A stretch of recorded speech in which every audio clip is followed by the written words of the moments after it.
नमस्कार सभी को। आप सभी लोगों का फिर से स्वागत है और एक नए वीडियो में। तो आज हम जो आपने पिछले क्लास में हमने पढ़ा था जुगनू, उसके जो एमसीक्यू पार्ट है उसको सॉल्व करेंगे। ये लगभग 20 या 25 के आसपास एमसीक्यू है और बाकी जितना भी एमसीक्यू आएगा वो एक साथ मॉक टेस्ट में आएगा रिवीजन क्लास के दौरान। तो ठीक है, आगे चलते हैं, बढ़ते हैं। जुगनू कविता के पहले भाग के अनुसार नभ में चांद और तारों के छिपने का मुख्य कारण क्या है? क्या है जो क्यों छिप जाते हैं? सूर्य का उदय होना, घने बादलों का छा जाना, तूफान आ जाना या फिर बिजली का कड़कना? ऑब्वियसली हो जाएगा घने बादलों का छाना, क्योंकि पहले भाग में तूफान का वर्णन है। जुगनू कविता में तूफान आने पर इंसानों द्वारा जलाए गए दीपों की क्या स्थिति हुई? वो बुझ जाते हैं, सभी बुझ जाते हैं, बुझ गए या फिर बुझ जाते हैं। जुगनू कविता में गगन में घिरकर घटाएं गर्भ के साथ क्या घोषणा कर रही है? वर्षा होने वाली है, अब कभी उजाला नहीं होगा, चांद फिर निकलेगा, अंधेरा समाप्त होगा। तो अब कभी उजाला नहीं होगा। और तभी उसके इसी घोषणे को जो उसने घोषणा की है उसी घोषणा को कौन चुनौती देता है? जुगनू चुनौती देता है। बादलों की निराशाजनक घोषणा के बाद भी वो किसमें अपनी निष्ठा जमाए बैठा है? अपनी शक्ति में, चांद की चांदनी में, चिर ज्योति में या फिर तारों की चमक में? तो चिर ज्योति में वो अभी भी अपनी निष्ठा जमाए बैठा हुआ है। जुगनू कविता में तिमिर के राज का क्या अर्थ है? रात्रि का विश्राम, अंधकार का कठोर शासन, प्रकाश का आगमन या फिर बादलों का समूह? तो उसका अर्थ है अंधकार का कठोर शासन। आगे चलते हैं। तिमिर के आतंक के कारण जो लोग सिर उठा सकते थे उन्होंने क्या किया?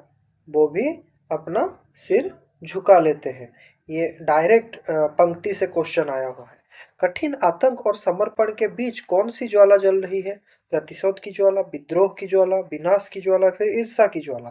तो कठिन आतंक और समर्पण के बीच कौन सी ज्वाला जल रही है? विद्रोह की ज्वाला जल रही है। जुगनू कविता में रात को किस रूप में वर्णित किया गया है? प्रेम की रात, चांदनी की रात, प्रलय की रात या फिर दिवाली की रात? तो याद रखिए, तो यहाँ पे प्रलय की रात के रूप में वर्णित किया गया है। विनाशक शक्तियों के हावी होने पर भी किस भावना में आशा दृढ़ है?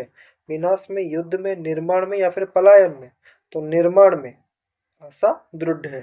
जुगनू कविता में किन तीन शक्तियों द्वारा सब कुछ तोड़ फोड़ करने का वर्णन है? किस तीन शक्तियों के द्वारा? सूर्य, चंद्रमा, तारे ये तोड़ फोड़ करते हैं क्या? नहीं। मनुष्य, पशु, पक्षी ये भी नहीं। आग, पानी, हवा नहीं। प्रभंजन, मेघ और दामिनी। क्या होगा आंसर? प्रभंजन, मेघ और दामिनी। प्रभंजन का अर्थ जोर से जो हवा जो बहता है, जब बहता है उससे जो तोड़फोड़ होता है, प्रभंजन। मेघ, मेघ क्या है? मेघ आप जानते हैं, बादल। और दामिनी, दामिनी का अर्थ है बिजली, जो कड़कता है बादल में, आकाश में, तूफान के रात में, वही। कविता के संदर्भ में प्रभंजन शब्द का अर्थ क्या है? देखिए, अभी मैंने बताया, विनाशकारी आंधी या तूफान या प्रचंड रूप से जब वायु बहता है तभी। जुगनू कविता में धरा और नभ के बीच सब कुछ नष्ट हो जाने के बाद भी क्या सुरक्षित बचा रहता है? धन दौलत, महलों की दीवारें, मनुष्य का विश्वास या फिर कृत्रिम प्रकाश? क्या रहता है? मनुष्य का विश्वास होगा, कृत्रिम प्रकाश तो नहीं होगा, यहाँ पे मनुष्य का विश्वास ही होगा। आगे चलते हैं। महलों की दीवारें तो कभी नहीं होगा। जुगनू कविता में कभी किस विषय पर सोचने की बात करते हैं जिसे प्रलय में सामान्यतः नहीं सोचा जाता? भोजन, युद्ध, प्रणय या फिर मृत्यु? तो प्रणय या फिर प्रेम को सोचने की बात करते हैं। प्रेम बंधन में पड़ने पर व्यक्ति की क्या स्थिति होती है? बुद्धिमान हो जाता है, अपनी शुद्ध बुद्ध खो देता है, डर जाता है, शक्तिशाली होता है? तो आसान सा सवाल है, शुद्ध बुद्ध अपना खो देता है। कविता के अंत में पलके बिछाए बैठने का अर्थ क्या है? क्या अर्थ है? किसी को प्रतीक्षा करना, पलके बिछाए रखना मतलब किसी को प्रतीक्षा करना।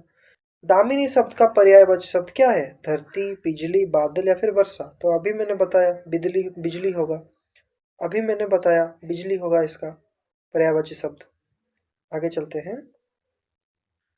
धरा और नभ के बीच कुछ साबित नहीं छोड़ा। यह धरा का अर्थ यहाँ पे क्या है? धरा मतलब क्या है? धरा मतलब पृथ्वी, धरती, वसुधा, ये सब होगा। पूरी कविता में दीपक जलाए रखने वाला पात्र किसका प्रतिनिधित्व करता है?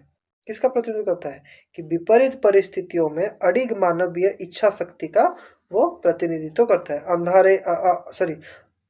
अंधकार के रक्षक का नहीं होगा, प्रकृति के विनाशक रूप का नहीं, बादलों के अहंकार का नहीं। यहाँ ये सब एलिमिनेट हो जाएगा, ऐसा ही आपको एलिमिनेट करना है। जुगनू कविता का मुख्य संदेश क्या है? बादलों के शक्ति का गुणगान नहीं, प्रलय से डरकर छिप जाना कदापि नहीं, घोर निराशा में भी आशा की ओर सृजन को जीवित रखना, यही है जुगनू कविता का मूल भाव। याद रखिए यही होगा मूल भाव। इससे आपका अभी रिसेंट ऑस्टेट में क्वेश्चन भी आया था। यदि तिमिर नकारात्मकता का प्रतीक है तो विद्रोह की ज्वाला और निर्माण की आशा किस ओर संकेत करता है? देखते हैं ऑप्शन। हार मान लेने की, मानसिक रूप से टूट जाने की, अंधकार के विरुद्ध सक्रिय प्रतिरोध और सकारात्मकता की, केवल समय बीतने की प्रतीक्षा करने की। तो आंसर आराम से हो जाएगा सकारात्मकता की। तो ये था आपके जो जुगनू कविता के कुछ गिने चुने प्रश्न। यहाँ पे मैंने डायरेक्ट क्वेश्चन के साथ साथ भाव वाले क्वेश्चन भी काफ़ी दिए हुए हैं, जिससे आपको एक तरह से पता चले कि इस तरह से भी क्वेश्चन आ रहे हैं। तो बस यही था इस वीडियो में। उम्मीद करता हूँ आप सभी लोगों को सारा मैं जो बताया वो आपको समझ में आ गया होगा, और नहीं भी समझ में आ गया तो फिर से दोबारा वीडियो को देखिए। मुझे विश्वास है कि आपको समझ में आएगा, और फिर भी अगर नहीं आया तो हम हैं आपका सहायता करने के लिए, हम सदैव हैं। तो उसको हम रिवीजन क्लास में कंप्लीट करेंगे, क्योंकि अभी आपका सिलेबस बहुत बाकी है और उसको पहले ख़त्म करना हमारा मतलब खास प्रायोरिटी पहला है।